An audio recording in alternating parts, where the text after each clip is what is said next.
Okay, hi everyone. So today let's discuss one interesting problem. So it says a 40 centimeter wire having a mass of 3.2 gram is stretched between two fixed supports 40.05 centimeter apart. In its fundamental mode, the wire vibrates at 220 Hz. If the area of cross section of the wire is 1 mm square, find its Young modulus. Fine. So देखो इस तरह से हमारे पास एक wire है and इस wire का ओरिजिनल लेंथ 40 सेंटीमीटर हमें दे रखा है, इसका मास हमें दे रखा है that is 3.2 gram, right. And इसका क्रॉस सेक्शनल एरिया हमें दे रखा है 1 mm स्क्वायर।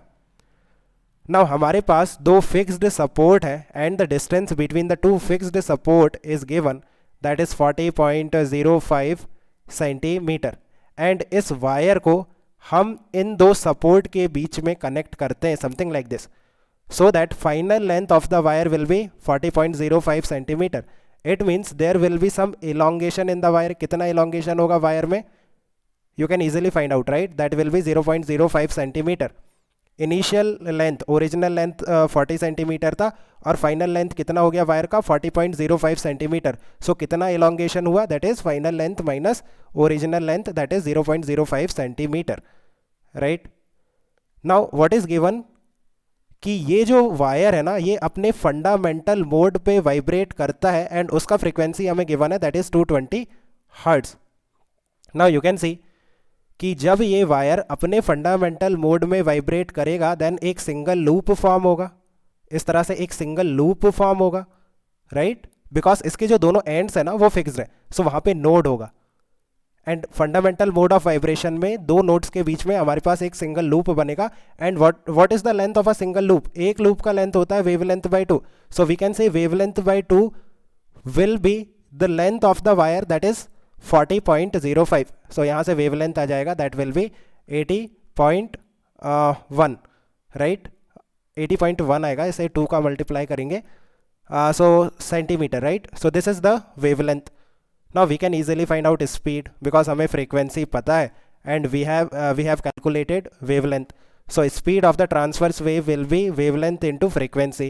So wavelength एक काम करते हैं ऐसा units में put करते हैं, so it will be 0.801 meter into frequency is 220.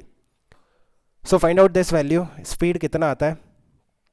0.801 into 220. So it will be 176.22. So जो speed आएगा that will be 176.22 meter per second. This is the speed of the transverse wave in this wire. And जो speed होता है transverse wave का किसी wire में that is under root of tension divided by linear mass density, that is your speed. So tension यहाँ से आ जाएगा v square into mu. mu क्या है? linear mass density, mass per unit length.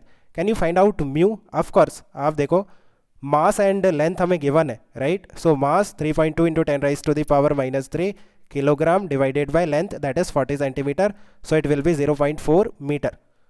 सो simplify करते हैं, so it will be 8, right. So 8 into 10 raise to the power -3 kilogram पर metre. Now you can easily find out tension. देखो we square that will B 176.22 its square into mu that will be 8 into 10 raised to the power -3. So this will be the value of tension in SI units, that is Newton. So ये value calculate करते हैं। So इस तरह से देखो इसका square हो जाएगा इंटू 8 हो जाएगा divided by 1000, so 248.4। So tension कितना आ रहा है? 248.4 न्यूटन, ये टेंशन आ गया। Now can you find out stress? ये जो वायर है इसमें कितना स्ट्रेस होगा? जो भी टेंशन है उसे हम क्रॉस सेक्शनल एरिया से डिवाइड कर देंगे। So tension 248.4 divided by cross sectional area 1 mm square, it means 10 raise to the power -6 metre square. So ये जो स्ट्रेस है ये आएगा न्यूटन पर मीटर स्क्वायर में, राइट। एंड स्ट्रेन कितना है? Strain that is change in length divided by original length, right. Change in length we have already calculated 0.05 and original length is 40। सो इसे सिंप्लीफाई करेंगे, सो 5 डिवाइडेड बाय 4, 2 0 और आ जाएंगे, so it will be 1/800। So Young's modulus is nothing but stress divided by strain. So stress कितना है?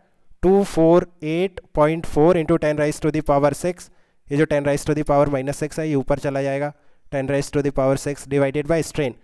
So 1/800 का divide करोगे, सो ये जो 800 है इस तरह से ऊपर मल्टीप्लिकेशन में चला जाएगा. सो this is the value of young modulus in SI unit, that is Newton पर मीटर स्क्वायर. सो ये वैल्यू आप कैलकुलेट कर लेना. Numerical answer you can find out yourself. So I think you have understood. Let me know if you still have any confusion. We can discuss further. Okay, keep working hard. Best of luck. Bye.